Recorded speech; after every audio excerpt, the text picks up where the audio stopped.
Всем привет, ребятня! Сейчас вы смотрите Дальневосточного Була. Сегодня я без Амурского, потому что его съели уйгуры. Зато хорошо пожил.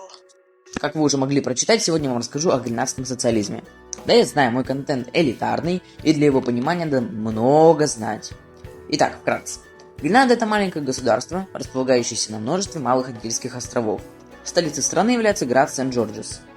На флаге изображен мускатный орех, и не зря. Он составляет нехилую долю экспорта.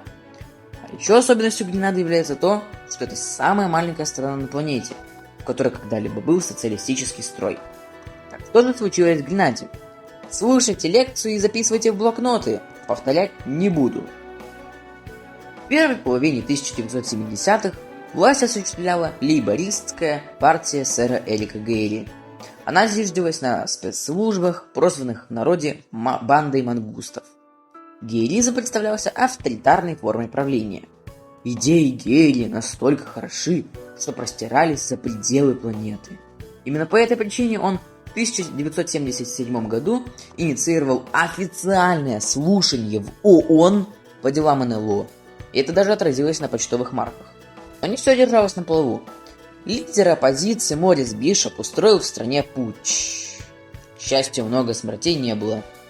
Вот как раз таки он и является тем самым социалистом-коммунистом. Он придерживался, как вы уже поняли, левых взглядов. Бишоп и про революционную армию не забыл.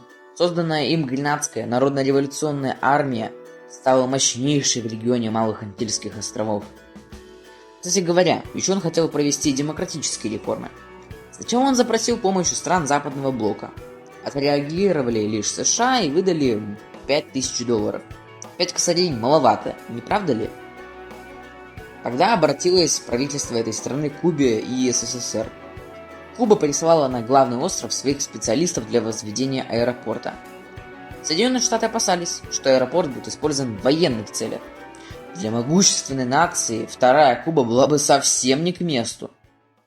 В 1983-м Морис Бишоп встречается с советником безопасности США Уильямом Кларком в Вашингтоне. В чем разговор был? Об американской медицинской школе на юге острова Гренада.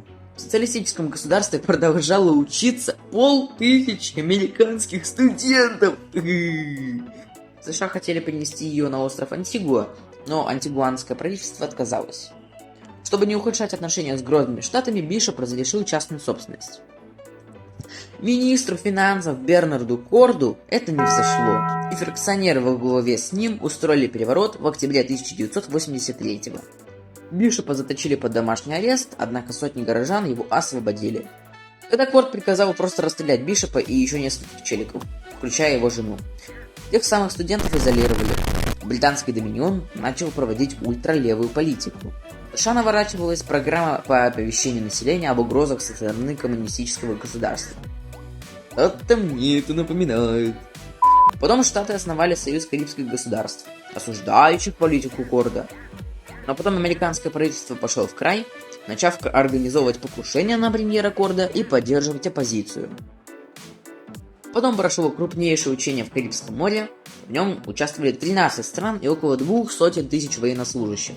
А 25 октября 1983 была организована спецоперация Urgent Fury. Вторжение началось в районе 6 часов утра.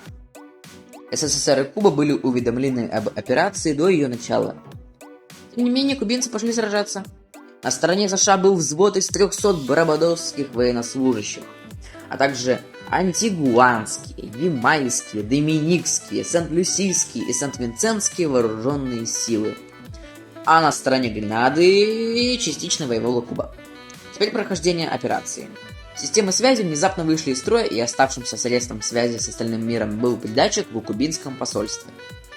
Потом его захватили войска США, и при его использовании дистанционно настояли на том, чтобы население не волновалось, а военные не сопротивлялись.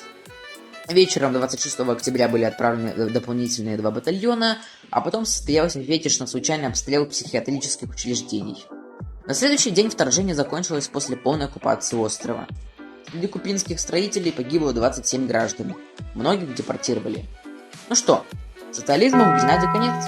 В 1984 году в результате выборов победил Герберт Блейз. Он возглавлял консервативную партию. Но это уже не интересно. Надеюсь, вы все записали. А пока, пока.